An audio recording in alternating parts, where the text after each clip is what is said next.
The sun cast a brilliant, almost theatrical light over the cobblestone streets of Soho that Saturday afternoon. It was the kind of day in New York City that felt like a perfectly staged scene where wealth and style were on full display. Well-dressed patrons drifted out of a high-end artisanal market, their canvas bags filled with imported cheeses and organic produce, their laughter echoing lightly in the warm air. The city hummed with a rhythm of casual opulence, but on a corner, just a few feet from the market's gleaming entrance, a different story unfolded in the shadows. There, on a flattened piece of cardboard, sat a mother and her young son. They were a small, quiet island in a river of indifference, their presence so thoroughly ignored by the passers-by that they might as well have been invisible. The contrast was a silent, painful scream, the abundance of the city against the stark reality of their quiet desperation. Out of the market's automatic glass doors stepped Ethan. At 28, he was the very picture of inherited success, the young CEO of a tech startup he hadn't built but now managed. He was dressed in a tailored linen shirt and designer jeans, a ridiculously expensive watch glinting on his wrist as he held his phone to his ear. But his face told a different story. His eyes, though fixed on the screen, were vacant, holding a deep, settled boredom that no amount of success seemed to fill. He navigated the sidewalk with the practiced ease of someone who expected the world to move out of his way, his mind already on the next meeting, the next soulless party. His imported sports car waited at the curb, a sleek, metallic shell that perfectly mirrored the polished emptiness of the man about to step inside it. He was moving through life, but seeing none of it. Just as he reached for the car door, his business call fading into meaningless background noise, his gaze snagged on something. It wasn't a cry for help or a hand outstretched for money. It was the wide, brown eyes of a small boy. The child, Leo, wasn't looking at him.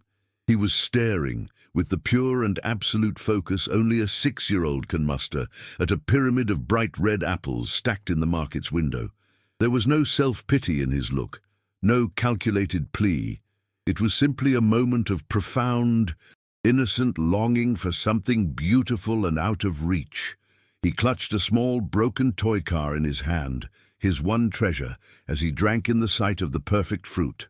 That look, so simple, so honest, shattered Ethan's armor of indifference. The city noise, the phone call, the waiting car, it all vanished. In that instant, the world tilted.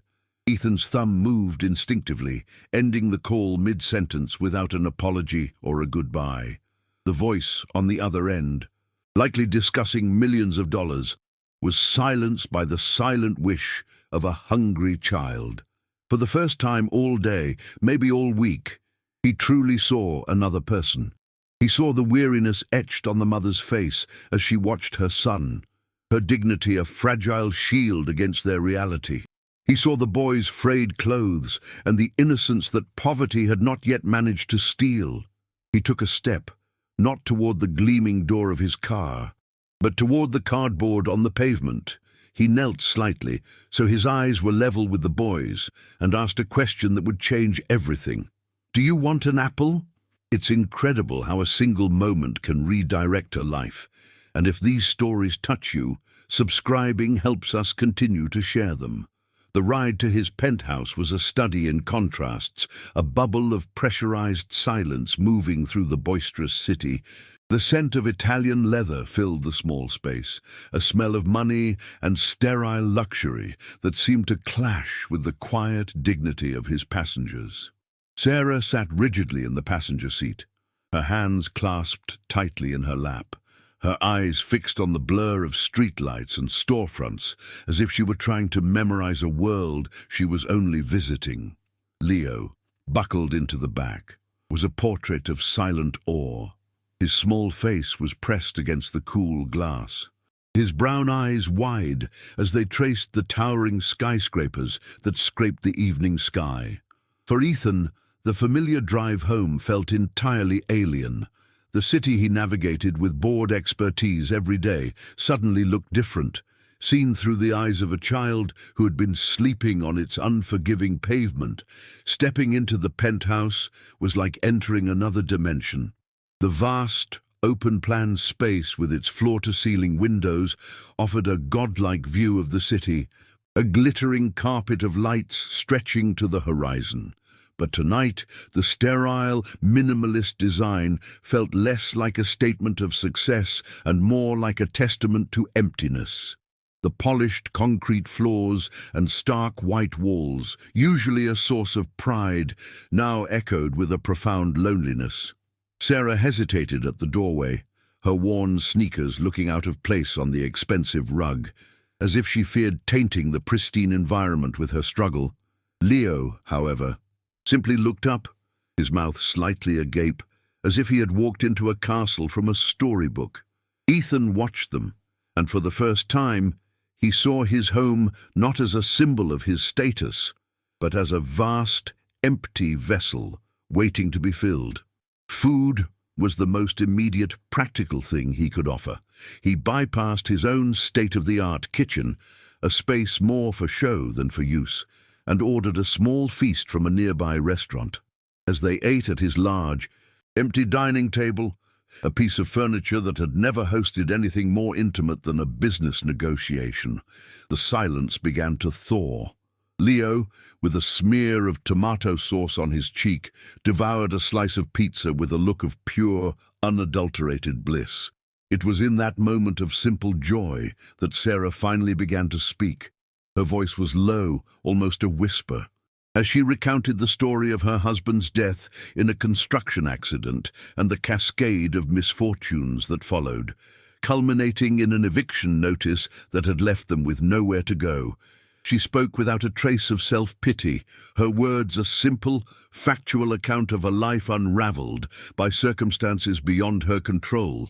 Their fragile peace was shattered by the sharp, unapologetic buzz of the intercom. It was Jessica, his girlfriend, arriving unannounced for a planned evening he had completely forgotten. She swept into the apartment, a vision in a designer dress and a cloud of expensive perfume, her cheerful greeting dying on her lips as she took in the scene at the dining table. Her eyes, cold and assessing, flickered from Sarah's worn clothes to Leo's messy face, and then landed on Ethan with an expression of utter disbelief and thinly veiled disgust. "Ethan, what is this?" she demanded, her voice dripping with condescension. "Are you running a charity now, in our home?" The confrontation was brutal and swift, a clash of two worlds that could not coexist in one space. It's devastating how quickly judgment can poison a moment of pure kindness. If you believe in the power of empathy to overcome such moments, your subscription helps us tell these crucial stories. The argument was short and decisive. Jessica's accusations of naivete and foolishness bounced off an invisible shield Ethan hadn't known he possessed. When she delivered her ultimatum, "It's them or me," the choice was surprisingly, shockingly easy. He watched her storm out, the slam of the heavy door punctuating the end of a relationship that had been as hollow as the apartment she left behind. He felt no anger, no regret, only a strange sense of clarity. But when he turned back to the table, he saw the cost of his decision reflected in Sarah's face. She was staring at her hands, her shoulders slumped, the weight of her perceived intrusion pressing down on her. She looked like a woman who had just witnessed a car crash she was certain she had caused, and the shame in her eyes was a heavier blow than any of Jessica's insults. That look of shame transported him back in time to a different dining room table, one made of dark, imposing mahogany. He was a boy of 10, proudly presenting a report card with straight A's to his father. The man, a figure of immense power and emotional distance, had barely glanced at it before placing a crisp $100 bill on the table. "Good work," he'd said, his eyes already returning to his financial papers. "Buy yourself something." There was no hug, no word of pride, just a transaction. Love, in his childhood, was a performance bonus. He grew up believing that value was measured in dollars and that emotional connection was a liability. Now, looking at Sarah and Leo, he understood the crippling poverty of that upbringing. He had been given everything except the one thing that mattered, and he was terrified he didn't know how to offer it. The next few days were a frustrating education in the realities of the system. Ethan, a man accustomed to having his calls answered and his problems solved with a single email, found himself utterly powerless against the cold, unyielding wall of bureaucracy. Trying to help Sarah replace her lost identification and social security card was a descent into a maddening labyrinth of forms, long lines, and indifferent clerks who looked at her with suspicion. He saw how the system was designed to wear people down, to make them feel invisible and insignificant. Each closed door and dismissive tone was a small humiliation, a reminder to Sarah of her precarious position. For Ethan, it was an infuriating lesson. His wealth and influence, so effective in the corporate world, meant almost nothing in the face of institutional apathy. While Ethan battled the external world, Sarah fought a war within herself. The sheer scale of his wealth was suffocating. She walked through the penthouse as if on eggshells, terrified of breaking something, of leaving a mark. She meticulously cleaned up after herself and Leo, washing their few clothes by hand in the sink of a guest bathroom that was larger than her last apartment. She overheard snippets of his phone calls, tense conversations with business partners about brand image and potential liabilities. Each word was a fresh wave of guilt. She was a liability. She and her son were a disruption, a messy, complicated problem that had been dropped into this man's perfect life. The kindness he showed them felt like a debt she could never repay, and the weight of it was becoming unbearable. One afternoon, he found Leo sitting on the plush living room rug, completely absorbed in his broken toy car. The tiny plastic vehicle had a missing wheel and a cracked windshield, but the boy pushed it across the expensive fibers with a soft vroom sound, his imagination transforming the floor into a grand racetrack. Ethan sat down beside him, not as a wealthy benefactor, but just as a man watching a child play.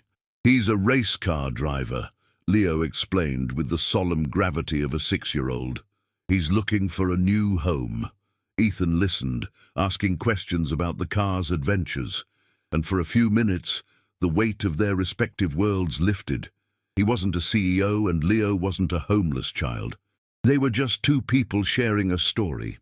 In that small moment, a broken toy held more value than a billion-dollar company. It's these connections that truly define us. And by subscribing, you allow us to keep exploring what it means to be human. The pressure from his professional life intensified. His co-founder and longtime friend, Mark, called an emergency meeting. The tone was one of feigned concern that barely masked a deep-seated panic. "Ethan, we're worried about you," Mark began, his voice smooth and practiced. "This situation is unorthodox. The board is nervous. An association with homelessness, no matter how well-intentioned, could create a PR nightmare. We have investors to think about, a public image to maintain." They spoke of his actions as if he were having a breakdown, a temporary lapse in judgment that needed to be managed and contained. They weren't asking about Sarah or Leo. They were asking him to mitigate a risk, to sweep the human element of his life back under the rug where it belonged. Sarah, who had been quietly putting away dishes in the kitchen, overheard the tail end of the conversation through the slightly ajar office door. The words PR nightmare and liability struck her like physical blows. She slipped away before Ethan could see her, her heart pounding with a sickening mix of shame and resolve. It was exactly as she had feared. She was not just a burden. She was a danger to him, a threat to the life he had built. His act of compassion was costing him everything, and her pride, the one thing she had managed to hold on to, could not bear it. In that moment, The decision crystallized. She could not let him sacrifice his world for theirs. The kindest thing she could do, the only way to repay his generosity, was to disappear. That evening, a fragile sense of domesticity settled over the penthouse. Ethan, ignoring a mountain of unread emails, helped Leo build a tower of colorful blocks on the living room floor. Later, he tucked the boy into a bed in one of the guest rooms, the sheets smelling of fresh linen. He read a story about a brave knight and a friendly dragon, his voice soft in the quiet room. As Leo's breathing evened out into the steady rhythm of sleep, Ethan felt a sense of peace he had never experienced before. It was a quiet, profound contentment that had nothing to do with stock prices or market shares. He lingered in the doorway, watching the boy sleep, feeling the cavernous apartment finally begin to feel like a home.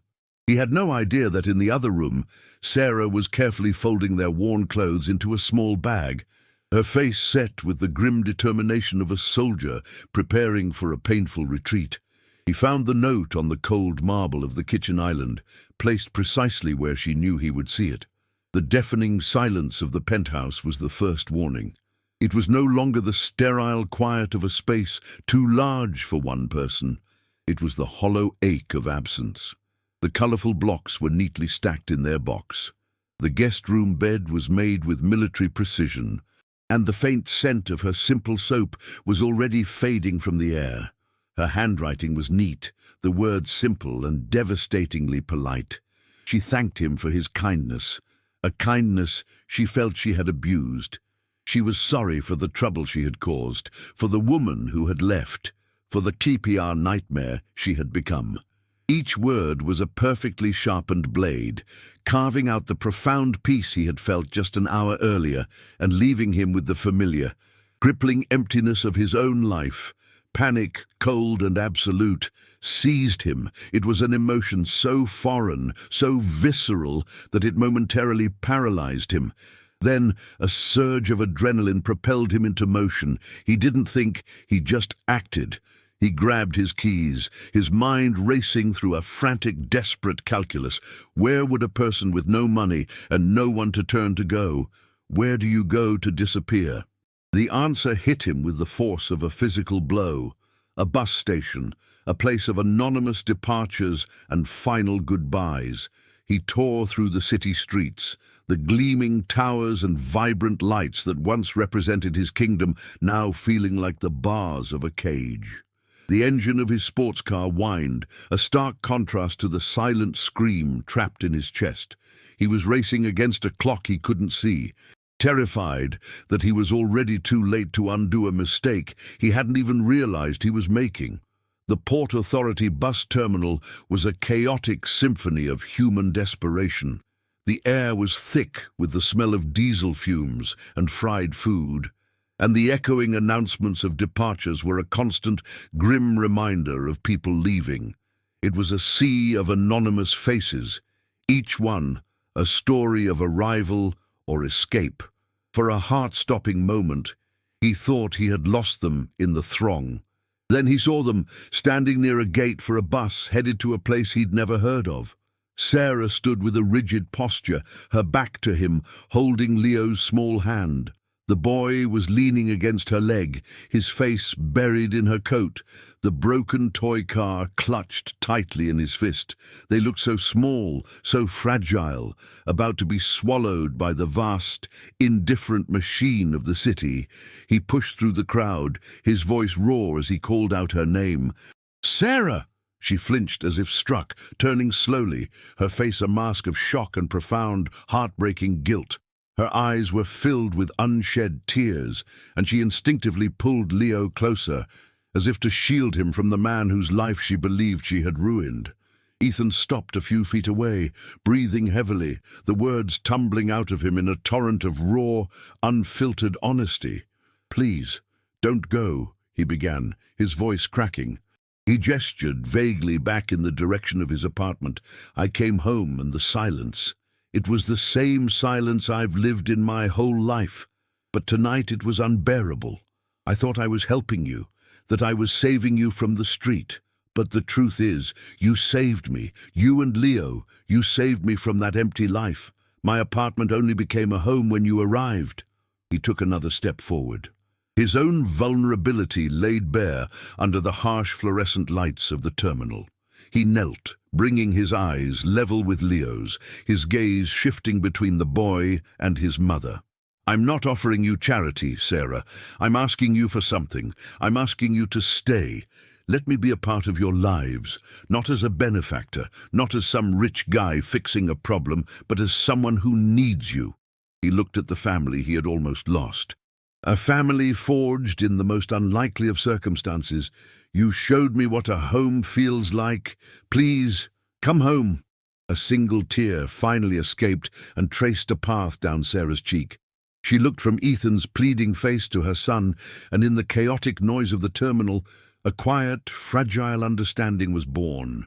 The bus to nowhere hissed its doors shut and pulled away from the curb, leaving the three of them standing together on their own small island of hope.